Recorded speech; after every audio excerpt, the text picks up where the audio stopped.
Hi అండి, welcome back to హైస్ట్రీ logs. ఈరోజు వీడియోలో చేపల జన ఫ్రై ఏ విధంగా ప్రిపేర్ చేసుకోవాలో తెలుసుకుందాం. దీనికోసం ముందుగా జనని శుభ్రంగా వాష్ చేసుకొని దానిలో కొద్దిగా పసుపు, ఉప్పు, కారం, అల్లం వెల్లుల్లి పేస్ట్ కలుపుకొని ఒక అరగంట సేపు పక్కన పెట్టుకోవాలి. నేను ఆల్రెడీ ఉప్పు, కారం అవన్నీ కలిపి పక్కన పెట్టుకున్నానండి. ఇప్పుడు కూరని స్టార్ట్ చేద్దాం. దీనికోసం ముందుగా స్టవ్ వెలిగించి మూకుడు పెట్టుకుని దానిలో కొద్దిగా ఆయిల్ వేసుకోవాలి. ఆయిల్ హీట్ అయ్యాక దీనిలో ఉల్లిపాయ, పచ్చిమిరపకాయ కూడా వేసుకోవాలి. ముక్కల్ని ఎర్రగా వేగనివ్వాలి. ఉల్లిపాయ ముక్కలు వేగనియండి. ఇది నువ్వుల నూనె అవటం వల్ల ఇలాగా బుర్జుగా అనిపిస్తుంది.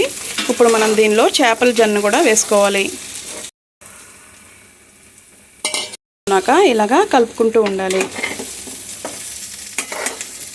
కొద్దిగా పసుపు, సాల్ట్ కూడా వేసుకుని కూరనంతా కూడా బాగా కలుపుకోవాలి. ఇలా బాగా కలుపుకొని మరికొంచెం సేపు వేగనివ్వాలి. గరం మసాలా కూడా వేసుకుని బాగా కలుపుకొని మరికొంచెం సేపు మగ్గనివ్వాలి.